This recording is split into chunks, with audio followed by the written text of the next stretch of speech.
So here we see the you will not see all the animals in your own surroundings. Why is it so? Means if we see the various types of animals are seen on the earth surface, but out of this only few animals we see in our surrounding. Why?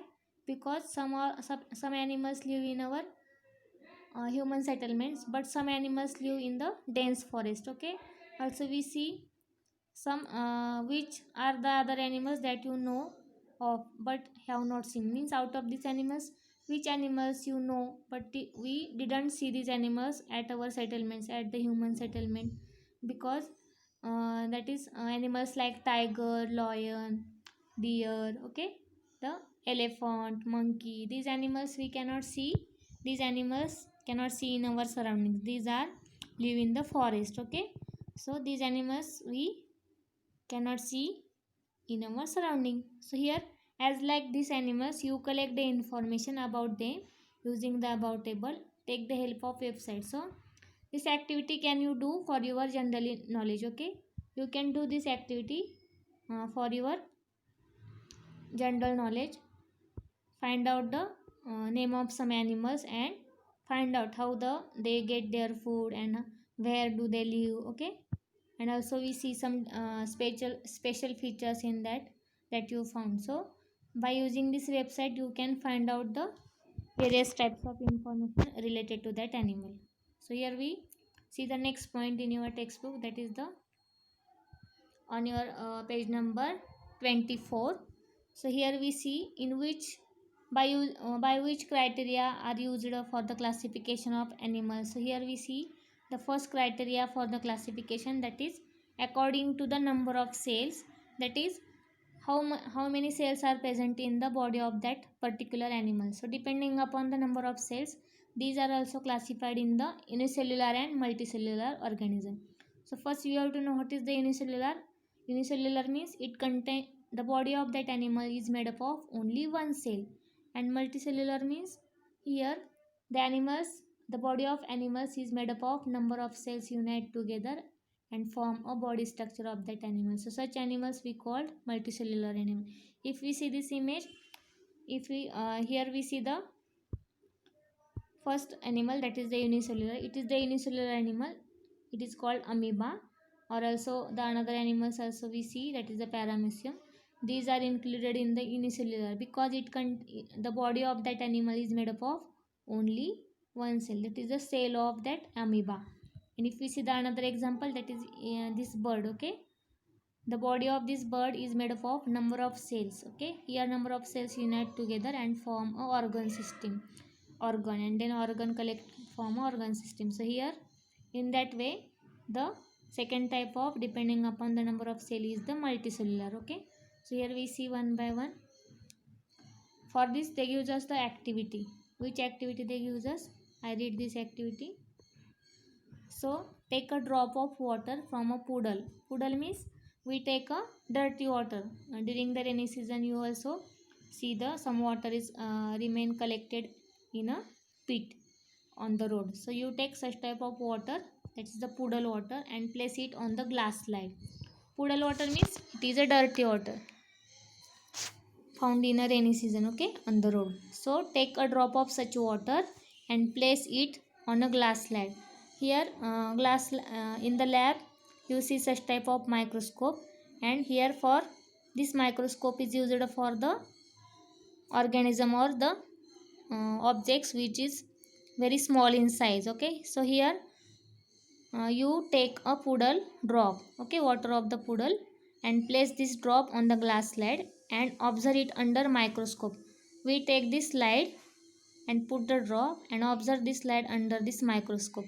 So what will we see under this microscope, or what do you see when a drop of water from a puddle is seen under the microscope? Innumerable microbes can be seen. Innumerable microbe means number of small size organisms are seen under that microscope. These are move in that puddle water drop. That is, these see the continuously moving amoeba. These are nothing but the amoeba. That is, you see in the last image. That is, this is the amoeba. Okay. Here, these Continuously moving organism are nothing but the amoeba, which are present in that water drop.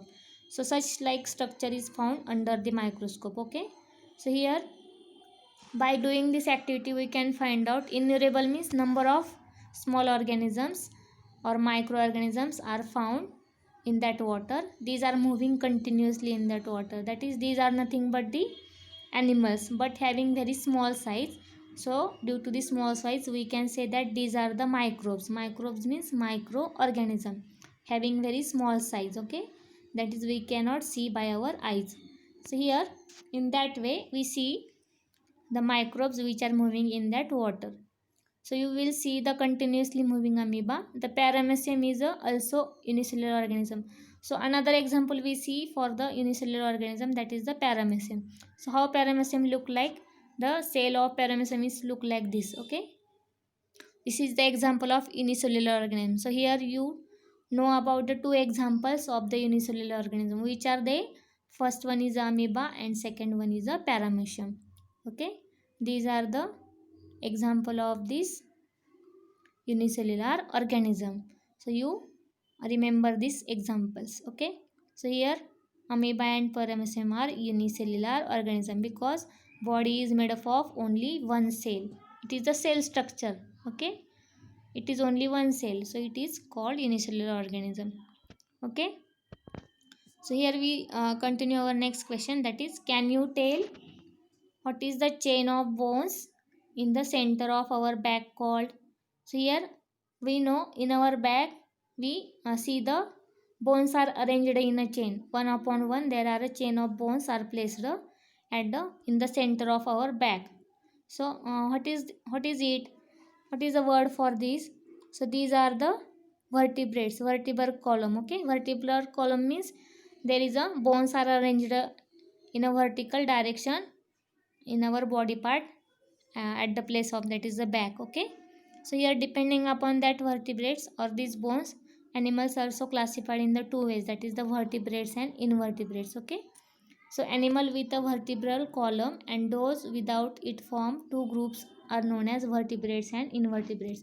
Means the animal which having such type of bones called vertebral column. Okay, so animals which contain such type of vertebral column we can say that these are the vertebrates.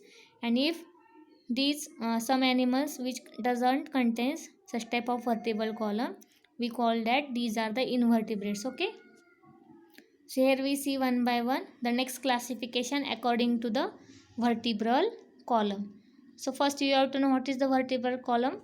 Vertebral column means here what happen, it contains the chain of bones. Okay, arranged in a vertical in our back. Okay, we also call these are the backbones. Okay, so these are called vertebral column. If animal contains this vertebral column we call that it is a vertebrate, and if the animal doesn't contain such type of bones we call these are the invertebrates. So here we see some examples and types. Okay, one by one. So these are the vertebrates and invertebrates. So which are the vertebrates and which are the invertebrates? See here also they give us the images. Snakes, birds, fish and kangaroos as also humans are the vertebrates.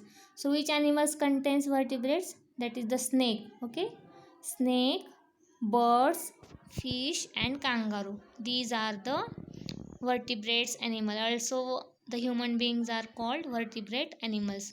So animals, another animal that is the snail, cockroach, earthworm, we see this point.